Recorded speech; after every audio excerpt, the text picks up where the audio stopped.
afternoon, I'm Felicity. I'm Amanda. Welcome to the third broadcast. A robbery happened on Monday, April 24, in Paraguay, consisting of 1 killed and 4 injured. 3 years ago, the Sewol ferry disaster sparked a massive public outcry in South Korea, one that continued to reverberate till today. Now, a new film has come out claiming the government was largely responsible for the tragedy. The Canadian government planned to legalize marijuana on April 13. Earlier, the convention, which was ordered into Sea of Japan, and the 3 other warships in its strike force was that very moment sailing in the opposite direction. The USS Michigan submarines, more powerful than the aircraft carrier, docked in the port city of Busan, South Korea. It is meant to send a strong message to Pyongyang. The Primary Commando de la Capital is one of the largest criminal organizations in Brazil. During the robbery, they set vehicles on fire. As a distraction, they robbed a car company in Paraguay on April 24th. Dozens of gunmen detonated explosives and set vehicles on fire as they stormed the company in Paraguay, taking millions of dollars and sparking a violent police chase into Brazil. More than 50 people carrying a large caliber weapon, dynamite and core troops, took part in what authorities are calling the robbery of the century. Authorities believe the robbers were members of Primary Commando de la Capital. It's one of the largest criminals in Brazil. The group possessed several vaults inside Prosegur, a private security firm located in Ciudad de la Esta. The police report described that the vault were able to store up to $40 million, but the authorities has not confirmed it.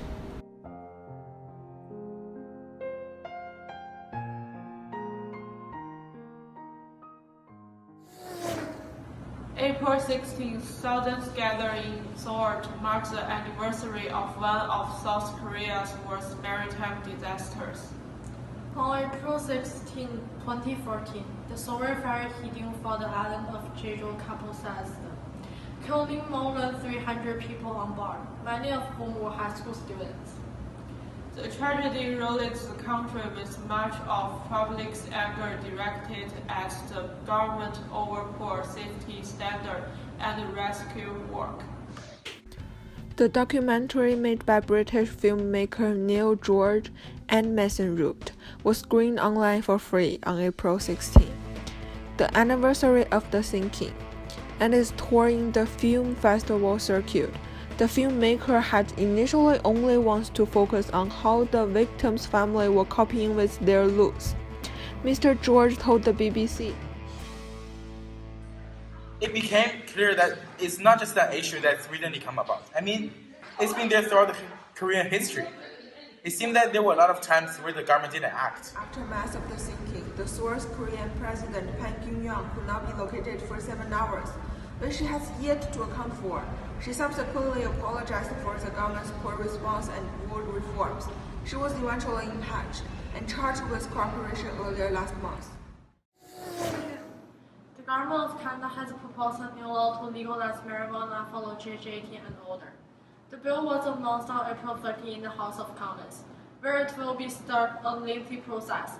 The bill is set to be completed in July of 2018.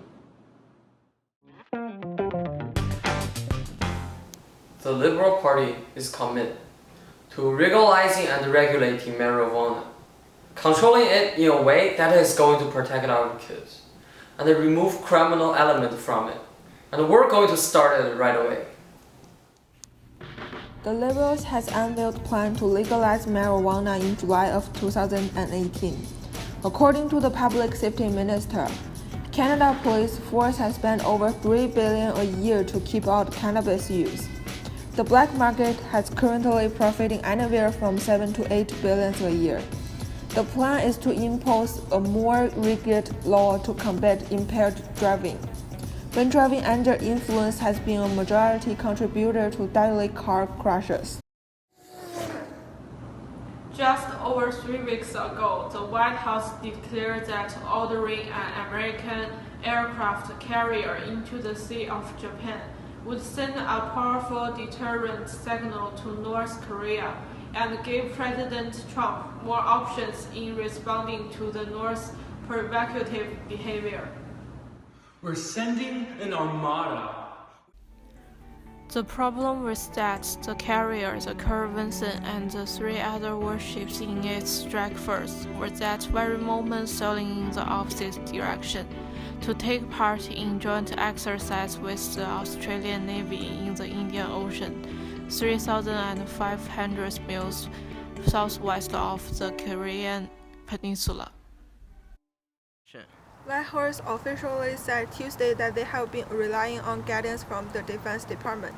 Officials there described a glitch-ridden sequence of events, from an AO-time announcement of the deployment by the military's Pacific Command to a parrotingly erroneous explanation by the Defense Secretary, Jim Mattis, all of which perpetuate the false narrative that a flotilla was racing towards the water of North Korea.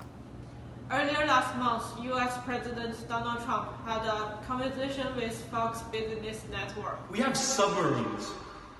Very powerful. Far more powerful than any aircraft carrier. That I can tell you.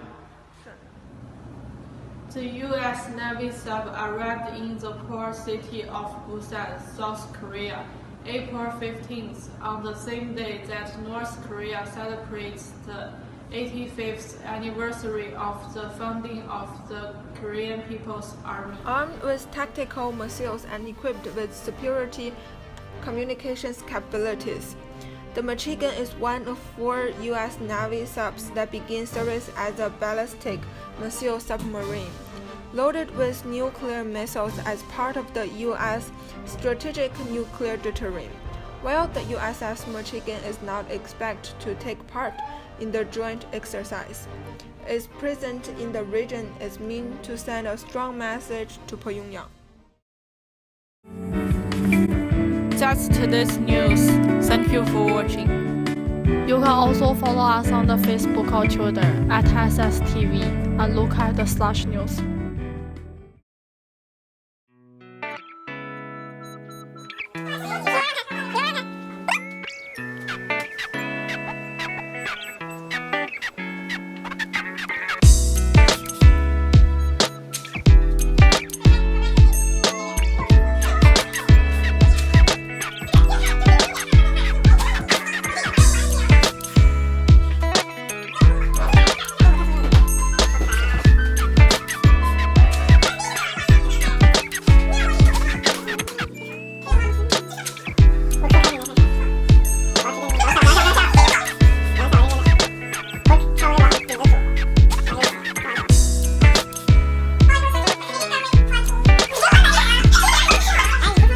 来，无辜点的表情，快快快！